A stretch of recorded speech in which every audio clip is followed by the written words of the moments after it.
صرف قبلے کی طرف رجوع کرنا کافی نہیں ہے، ہمارے قلب کا بھی ڈائریکشن کس طرف ہے نماز میں، یہ سوال ہے۔ یہ ہے تدبر اور تفکر۔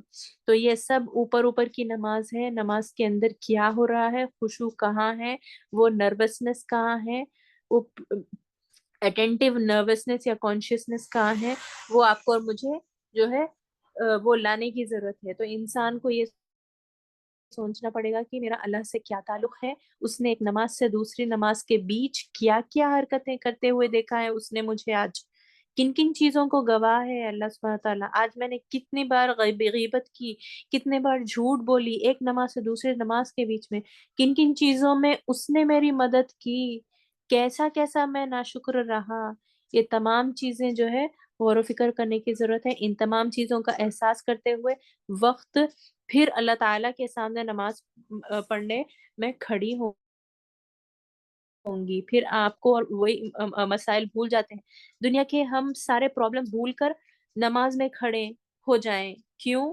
تمام چیزوں کو بھول کر صرف اللہ کو اکبر مان کر ہم نماز میں انٹر ہو رہے ہیں، تمام مسائل بھول جانا چاہیے، ہم سبمیشن کر چکے، ہمارے ایون پرابلمز بھی اللہ کو سبمٹ کر چکے، اب انٹر ہو رہے ہیں ہم نماز۔ تو میرے ہاتھ کہاں ہونا چاہیے، پیر کہاں ہونا چاہیے وغیرہ، یہ سیکنڈری ہے۔ فرسٹ آپ کا دل کہاں ہونا چاہیے، قلب کہاں ہونا چاہیے، وہ زیادہ ضروری ہے۔ تو لوگوں کے کو یہ نہیں ہوگا تو نماز نہیں ہوگی، وہ نہیں ہوگا تو نماز نہیں ہوگی، یہ سب سیکنڈریلی ہے، بٹ بیسیکلی ہمارا دل اگر حاضر نہیں ہے، دماغ حاضر نہیں ہے، تو پھر کون سی نماز ہے یہ؟ ہمیں صرف ان مسائل پر جو ہے ہمارا سارا ذہن ان مسائل کی طرف ہے۔ رسول اللہ صلی اللہ علیہ وسلم کی اتنی خوبصورت حدیث ہے، سلو کما رأیتمونی اصلی، اس طرح نماز پڑھو جیسا کہ تم نے مجھے دیکھا ہے۔ ہم نے اسے کیا میننگ نکال لیا، کیا معنی نکال لیا، ہاتھ کہاں ہونا چاہیے، پیر کہاں ہونا چاہیے، رکوع میں کمر کیسی ہونی چاہیے، یہ باتیں اپنی جگہ ضروری ہے، فرائض نماز کے اپنی جگہ ضروری ہے، لیکن اور پھر زنانی نماز، مردانی نماز وغیرہ وغیرہ، یہ سب جو ہے ایجاد ہو چکے ہیں۔ تو اصل رسول اللہ صلی اللہ علیہ وسلم کی جو نماز ہے، ان کا قیام، جو ان کا رونا تھا قرآن پڑھ پڑھ کر، ایک ایک کر کے آیتیں دوہرا دوہرا رہے ہیں، ایسے نماز پڑھتے تھے جیسے ایکچوئل ایک کنورزیشن ہو رہا ہے۔ الیس اللہ بأحکم الحاکمین بلا انک احکم الحاکمین، یہ رپلائی تھا رسول اللہ صلی اللہ علیہ وسلم کا قرآن کی ایک آیت کا، سورہ قیامت کی آخری آیت، علیہ ذالک بقدر علی ان یحیی الموتى، تو ایک ایک آیت کا رپلائی بھی دیتے تھے رسول اللہ صلی اللہ علیہ وسلم۔ تو جس کا مطلب ہے اس آیت کا کیا وہ ہستی اس قابل نہیں، اس میں اتنی صلاحیت نہیں کہ وہ مردوں کو زندہ کر دے؟ تو ایسی ایسی آیتوں کا رپلائی بھی دیتے تھے رسول اللہ صلی اللہ علیہ وسلم، جو ہے ایسی ایسی آیتوں کا رپلائی بھی دیتے تھے نماز میں۔ تو بے شک تو ہر چیز پر قادر ہے، اس طرح کا رپلائی دیتے تھے، وَأَنَا عَلَى ذَلِكَ مِنَ الشَّاهِدِينَ۔ تو قرآن سے بات کر رہے ہیں رسول اللہ صلی اللہ علیہ وسلم نماز کے دوران، پھر کہتے ہیں سلو کما رأیتمونی اصلی، ایسے پڑھو نماز جیسے مجھے دیکھ کے پڑھتے ہو۔ تو خشوع کا ریفرنس دے رہے ہیں رسول اللہ صلی اللہ علیہ وسلم اس میں سب سے پہلے، سیکنڈریلی کدھر ہاتھ رکھنا ہے، کدھر کس طرح پاؤں رکھنے ہیں وغیرہ، یہ سب سیکنڈریلی ہے، مگر پرائمریلی پہلے خشوع کی بات آ رہی ہے۔ تو ہم کو تو زیادہ سے زیادہ قرآن یاد نہیں ہے، تو تھوڑا سا جو بھی یاد ہے اس کو تدبر کر لیں۔ سورہ جو ہے فلق سے لے کر ناس تک جتنی صورتیں ہیں، کم سے کم، یا پھر سورہ یاسین، سورہ کہف کی کچھ آیتیں ہم کو یاد ہے، سورہ رحمان کچھ یاد ہے، سورہ بقرہ کی کچھ آیتیں یاد ہیں، تو اس کو نماز میں پروڈیوس کریں، اس کو نماز میں پڑھ لیں، اس پر جو ہے نماز میں پڑھ کر تدبر کریں، تو اس کے بارے میں سوچ لیں، اس کے بارے میں، تو اس سے بھی زندگی بدل جائے گی، اس سے بھی ہم کو مدد آ جائے گی جس کے ہم طلبگار ہیں۔ تو اب اندازہ کیجئے اس قوم کی جو شناخت ہے، جو آئیڈینٹی ہے، ہماری آئیڈینٹی ہے نماز سے اور قبلے سے۔ اصل میں ہمیں امت بتایا گیا ہے سورہ بقرہ میں، آگے جا کر ہمیں امت بتایا گیا ہے جب قبلہ بدلا ہے، غور کریں جہاں پر قبلہ بدلنے والی آیت آئی، اس کے نیکسٹ کچھ آیتوں میں امت وسط کی آیت آئی، وَكَذَلِكَ جَعَلْنَاكُمْ أُمَّةً وَسَطًا۔ جب تمہارے نماز کا رخ واپس ابراہیم علیہ السلام کے بنائے ہوئے گھر کی طرف ہوا، جب تمہیں امت کہا گیا، ہماری امت کی اصل ہی نماز ہے، تو ہماری امت کی اصل نماز ہے، اس لیے ہماری امت کو ملت ابیکم ابراہیم بھی کہا جاتا ہے۔ تم اپنے باپ ابراہیم کی ملت ہو، تم ان کا دین ہو، تو ایک ملت دین کو بھی کہتے ہیں۔ یہ تمام چیزیں آپس میں کنیکٹڈ ہیں، تو اس امت کا جو کنیکشن ہے اللہ عز و جل سے، اس کو دوبارہ ریوائو کرنے کی ضرورت ہے، وہ کنیکشن، کیونکہ ہم انسان ہیں، نسین ہے، فارگیٹفل ہے، تو وہ دوبارہ اللہ سے کنیکشن نماز کے تھرو مینٹین کرنا ہے، اس کو وہ کنیکشن کو دوبارہ ریسٹور کرنے کی بات ہے۔ نماز ایسی پہلی چیز ہے جس سے وہ کنیکشن مینٹین ہوگا، ریسٹور ہوگا۔ اگر نماز ریسٹور کرنی ہے تو قرآن کو بھی ریسٹور کرنا پڑے گا، قرآن کی آیتیں بھی یاد کرنی پڑے گی، اس کے مطلب مقصد یاد کرنے پڑیں گے۔ صرف فلق پڑھ لیں، پھر ناس پڑھ لیں، وغیرہ پڑھ لیں، اور اس کا مطلب بھی پتہ نہیں ہے، تو پھر ہم کو جو ہے خشوع کہاں سے آئے گا؟ تو نماز بھی مکمل طور پر ریسٹور نہیں ہو پائے گی، بس اوپر اوپر کی چیز بن جائے گی نماز، کچھ فلق پڑھ لو، کچھ ناس پڑھ لو، اور نماز مکمل ہو جائے گی، اور اس کا ہم کو جو ہے فروٹ بھی نہیں ملے گا۔ جن آیت کا درس سنتے ہیں آپ اور میں، ان آیت کو یاد کر لیا کریں۔ مثال کے طور پر سورہ بقرہ کی کچھ نہ کچھ آیتیں یاد کر لیں، درس کا کیا فائدہ پھر؟ تو ایک درس کو 5 دفعہ 10 دفعہ ایک ہی درس کو سنیں، اور ان آیت کو یاد کریں، اور پھر ان آیت کو کہاں استعمال کریں؟ نماز میں۔ اب ہم نماز میں ٹھہر کر یہ 3 آیتیں بنی اسرائیل سے لے کر جو ہے یہاں تک ہم پڑھ سکتے ہیں، منیمم 3 آیتیں پڑھنی ہیں، تو یہ آیتیں وَاسْتَعِینُوا بِالصَّبْرِ وَالصَّلَاةِ بھی پڑھ سکتے ہیں ہم، اور اگلے 3 آیتیں تو نماز، اور ہم یہ جب آیت پڑھیں گے تو یہ تمام درس جو ہم 1 گھنٹے سے لے رہے ہیں وہ ہمارے مائنڈ میں ہونا چاہیے، تو نماز میں، تاکہ جب نماز پڑھیں تو کچھ نہ کچھ سوچنے کو تو ملے، غور و تفکر کرنے کو تو ملے۔ تو عربک نہ بھی آتی ہو تو کچھ نہ کچھ میمورائز کر لیں، اور پھر اللہ تعالیٰ ہماری نمازوں کو خشوع سے بھرے، اللہ تعالیٰ ہمیں ان لوگوں میں سے بنائے جو صبر اور نماز کے ذریعے سے خدا کی مدد کے قابل ہوتے ہیں اور اس کے لائق ہوتے ہیں۔ بارک اللہ فی لکم القرآن الحکیم ونفعنا وإیاکم بآیات والذکر الحکیم۔ سبحانک اللہم وبحمدک، اشہد ان لا الہ الا انت، نستغفرک واتوب الیک۔ السلام علیکم ورحمۃ اللہ وبرکاتہ۔